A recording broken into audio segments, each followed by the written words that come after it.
የሐሴት ሜድ ሰምተው ይሆን እንዴ? አሁን ምን ልላቸው ነው? ሄሎ ጋሺ፣ ደህና ነኝ። እርስዎ እንዴት ኖት? ሁሉም ሰላም ነው፣ እግዚአብሔር ይመስገን። ሐሴት?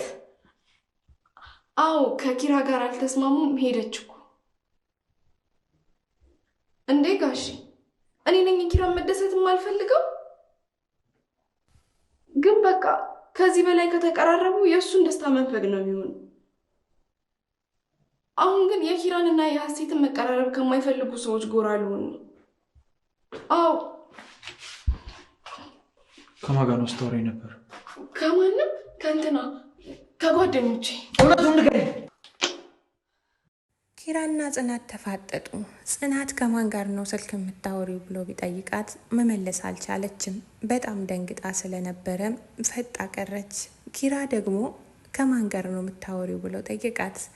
እሷ ከኪራ አባት ጋር ነበረ የምታወራው ስለ ሐሴት። ሐሴት ከኪራ ጋር ስላልተስማሙ ከቤት ወጥታለች ትላለች። ምሩም ከሆስፒታል በሰላም ተመልሳ መጥታለች። ሰላም ሰላም፣ የተወደዳችሁና የተከበራችሁ ውድ የቻናሌ ቤተሰቦች እንደምን አላችሁ? በያላችሁበት የእግዚአብሔር ሰላምታ ይብዛላችሁ። ለዚህ ቻናል አዲስ ከሆናችሁ ሰብስክራይብ በማድረግ ቤተሰብ እንድትሆኑ ስል በአክብሮት ጠይቃለሁ። እንዲሁም ሀሳብ አስተያየታችሁን ኮሜንት ላይ አስቀምጡልኝ። ቪዲዮን ከወደዳችሁት ላይክ በማድረግ እንዲሁም ደግሞ ሌሎችም እንዲያዩ ሼር በማድረግ እንድትተባበሩኝ ይላለሁ። ታዲያ ጽናትና ኪራ ምን ላይ ደረሱ? ጽናትና ኪራ ምንም መፍትሄ ያላገኘላቸው ፍቅራቸው እንግዲህ እያመሳቸው ይገኛል። ቢሆንም ግን ሐሴትና ሄኖክ ከዛ ቤት ወጥተዋል። ሐሴት ያስቀመጠችውን ደብዳቤ ኪራ አግኝቶታል። ኪራ ወደ እነ ምሩ ቤት ሂዶ ነበረ። ምሩ በሰላም ገብታለች። ናሆምና ምሩ ተገናኝተዋል። ምሩዬ ያላንቺ ህይወት ባዶ ነው ሲልም ናሆምም ለምሩ ይናገራል። ምሩም እኔም ይሄንኑ ሳስብ ነበረ ህይወትህን እንዳላጨልም ብዬ ስፈራ ነበረ ትላለች። ይህን ነገር እንዳታወሪ ይበቃል በማለትም ማስቆማት። ታዲያ ኪራ እዛ ቤት ሄዶ ቁጭ ብሎ ደብዳቤውን ሲያነብ ነበረ። በጣም ነው ያዘነው። ደብዳቤው ሲያነበው ጭራሽ አላመንም። ደብዳቤው ላይ እንደተቀመጠው እንግዲህ ሄኖክ ማለት ሐሴትን ፎቶዋንና ቪዲዮዋን ይዞባት ሲያስፈራራት የነበረ ሰው ነው። ታዲያ ከዚህ በፊት ይሄ ነው ሄኖክ ብላ ባትነግረውም አንድ ሰው በፎቶና በቪዲዮ እንደሚያስፈራራት ግቢ ውስጥ እያሉ በዛ ምክንያት ትምህርቷን ጥላ እንደወጣችና አባቷን እንዳሳፈረች ነግረዋለች ለኪራ። ያ ሰው ደግሞ ሄኖክ መሆኑን ዛሬ በደብዳቤው ላይ በግልጽ አስቀምጣለታለች። ታዲያ ኪራ ይሄን ነገር ሰምቶ ምንም ሳይተነፍስ ለሄኖክ ደውሎለት ነበረ። አንድ ካፌ መገናኘት እንደሚፈልግና የሚያወራው ነገር እንዳለ ነበር የነገረው። እዛ ካፌ ኪራና ናሆም ሂደው ነበረ። ለናሆምም ያለውን ነገር ሁሉ ነገረው። ሄኖክን ደውዬ ጠርቼዋለሁ፣ ይመጣል። አንድ ምነግርህ ነገር አለ። ይሄን ሁሉ ነገር ያደረገው ሄኖክ ነው። ምሩንም ያገታት ሄኖክ እንጂ ሐሴት አይደለችም።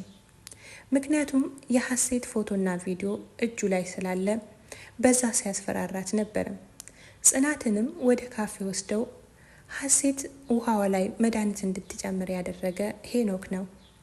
ስለዚህ አብረው ገብተው ሊተኙ ሲሉም የሄኖክ ውሃ ላይም እሷ ራሷ ሐሴት መድኃኒት ጨምራ ሁለቱም ራሳቸውን ስተው እንዲወድቁ ያደረገችው እሷ ናት።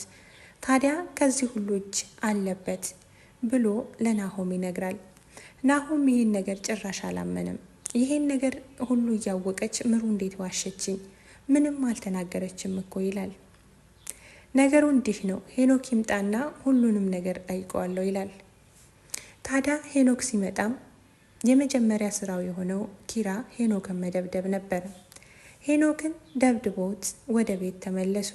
ወደ ቤት ሲመለሱ ጽናት፣ ምሩ እና የጽናት ጓደኛ ሰኒ ቁጭ ብለው ነበረ። ምን ተፈጠረ ብለው ቢጠይቁም እነሱም ምንም አልተፈጠረም ተረጋጉ ይላሉ። በሌላው ደግሞ የናሆም እናት ወደ ቤት ሊመጡ ነው። የናሆም እናት ሊመጡ ሲሆን እንደሰማች ምሩ በጣም ደንግጣለች። ታዲያ እናትህ እንደሚወዱኝ ተስፋ አደርጋለሁ ትለዋለች። እሱም ምንም ችግር የለውም እናቴ ማለት እኔ ማለት ናት። ይሄን ሳቅና ጫወታ ከሷን የወረስኩት። እናቴ ምንም የምትከብድ አይነት ሰው አይደለችም። በጣም ደስ የምትልና ቀላል እናት ናት። ምንም አትፍሪ ይላል። እሷ ደግሞ ሌላ ጊዜ ይሁን ወይም ደግሞ ሌላ ሀሳብ አምጣ ትላለች። ከዚህ ውጪ ሌላ ምንም ሀሳብ የለም እንዳትፈሪ ይላታል፣ ያበረታታታል። እሷም እናትህ እንደሚወዱኝ ተስፋ አደርጋለሁ፣ እምቢ ካልሽ ደግሞ አንድ ቆንጆ አምጥቼ አንቺን በሰራተኝነት አስተዋውቅሻለሁ ይላል። ዋ እንደዛ ታደርግና እንተያያለን ትላለች ምሩ። ታዲያ ጽናት አሁን ላይ ግራ ተጋብታለች። እሷ የኪራን ህይወት ለማስተካከል ጎንበስ ቀና ስትል ከጀርባዋ ግን የእሷ ህይወት እየተበላሸ ነበረ። ካፌ ለምን እንደተጠራች እንኳን አታውቅም ነበረ። ኪራ ታዲያ ሀሴት ሁሉንም ነገር ነግራኛለች ይላል። ሄኖክ ውሃሽ ላይ መድኃኒት ጨምሮ እንድትተኛ ያደረገሽ እሱ ነው፣ የዛለታ አብራችሁ ተኝታችኋል ይላል። እኔ አባቴ ይሙት ከሄኖክ ጋር እንኳን አንድ አልጋ ላይ ልተኛ አንድ መንገድ ላይ አልሄድም ትላለች። እውነቷን ነው፣ ይሄን ሁሉ ያደረገው ሄኖክ ነው ትላለች ሰኒ። የዛለታ የእሱ ውሃ ላይ መድኃኒት ባትጨምርና ሀሴት እሱም እንዲተኛ ባታደርግ ኖሮ የእሷ ጣፋንታ ነው የሚደርስሽ ትላለች። ኦኬ የዛለታ ካፌ ሄድኩት ለዛ ነው ማለት ነው ብላ አሁን ላይ አስበዋለች። በሰዓቱ ለምን እንደሄደች እና ምን ለማድረግ እንደሄደች እንኳን አላወቀችም ነበረ። የውልሽ አሁን አንቺ ይሄን ነገር ካላሰብሽ ለራስሽ ነው ጉድጓድ የምትቆፍሪው በማለትም እንግዲህ ኪራ ተናዶ ተናገራት። ከረፈደም ቢሆን አሁን ገብቶኛል ትላለች ጽናት ብዙ ነገር ነበረ የተዘጋጀላት። ነገር ግን የዋህነቷን አይቶ ፈጣሪም ከጉድ አድኗታል። ሄኖክና ሀሴት ከዛ ቤት መውጣት እንግዲህ ሰላም ፈጥሯል ብዬ አስባለሁ። እንደተባለውም ሲያገኙት እንግዲህ ደብድበውት ወደ ቤት ገብተው ከዛ በኋላ ከሰው ተጣልተን ነው በማለትም ቤት ላሉት ለሴቶቹ ይገልጻሉ። ኪራ በንዴት አሁንም ወደ መጠጥ ቤት ተመልሶ ሲጠጣ ነበረ። ናሆምም እሱ ባለበት ሂዶ ይህን ሁሉ ጠጥተ ግን እኮ ምንም አልሰከርክም ይለዋል። ነገር ያሰከረው ሰው በመጠጥ አይሰክርም በማለትም ይመልስለታል። በስተመጨረሻም ወደ ቤት መጥተው ነበረ። ወደ ቤት ሲመጡ እንደገባ ሳሎን ነበር የተኛው።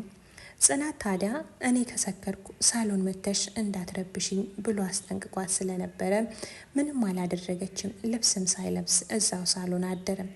ጠዋት ቤቱን ለማጽዳት ስትመጣ ተዘርሮ ታገኛለች። ካጠገቡ ቁጭ ብላ ታወራዋለች። እሱም ከእንቅልፉ ሲነቃ ምን ነበረ ስታወሪ የነበረው በማለትም ይጠይቃል። አይ ምንም፣ ጫማህን ሶፋውን እስቲ እንዴት እንዳቆሸሽከው፣ ይሄም እኮ እኔን ነው የሚጠብቀው ትላለች። ታዲያ ሌላ ሰራተኛ ይመጣል እኮ በማለትም እንግዲህ ኪራ ይመልስላታል። ኪራ አሁን ላይ ተስፋ ቆርጦብኛል መሰለኝ ትላለች ጽናት። እውነትም ኪራ አሁን ላይ ተስፋ ቆርጦባታል። ታዲያ በስተ መጨረሻም ከነናሆም ቤት ወደ ኪራ ቤት ተመልሰው መጥቶ ነበረ ሀሴትና ጽናት ሲመጡ ሀሴት ሶፋ ላይ ተኝታ ነበረ። ኪራ የሚተኛበት ቦታ ቃጣ ወዶ ሳይሆን በግዱ ሄዶ ጽናት ጋር ይተኛል። ስለዚህ እኔ ሶፋ ላይ መተኛት አለብኝ፣ ቦታ መያዝ አለብኝ ስትልም ሶፋ ላይ ተኛችበት። ኪራ ቀስቅሷት ተነሽና ክፍል ገብተሽ ተኚ ጽናት ጋር ብሎ ቢላትም እሷ ግን እዚሁ ነው የምፈልገው፣ አንተ ሄድና እዛ ተኛ፣ እዚህ ታድራለሽ ብላችሁ አምጥታችሁኝ አሁን ለምን ትረብሽኛላችሁ በማለትም እንግዲህ እምቢ ብላ እዛው አደረች። ኪራም እኔ እንደዚሁን ቆሜ ያድራለሁ እንጂ በጭራሽ ጽናት ጋር አልተኛም ብሎ በረንዳ ወጥቶ ይቀመጣል። ጽናትን መታ ለምንድን ነው እዚህ የተቀመጥከው? በጨለማ ገብተህ አተኛም እንዴ በማለትም ጠይቃለች። እሱም መተኛት አልፈለግኩም፣ እዚህ መሆን ፈልጋለሁ ይላታል። ታዲያ ወደ ሰው ቤት ለመሄድ ምግብ አመጣችለት። ምግብ ብላ ብትለውም አልበላም አለ። ስለዚህ ወደዛ መሄድ አለብን፣ ስራ ትሰሪያለሽ፣ አሁን ሌላ ወሬ አልፈልግም ይላል። እሷም ልብሷን ቀይራ ወደዛ ለመሄድ ፔስታሏን ይዛ ተነሳች። እንደዚህ ለብሰሽ ነው የምትሄጂው ብሎ ሲጠይቃት አሁ ምን ሆነ ያለባበስ? እሺ ለስራ እኮ ነው የምትሄጂው ብዬ ነው ይላታል።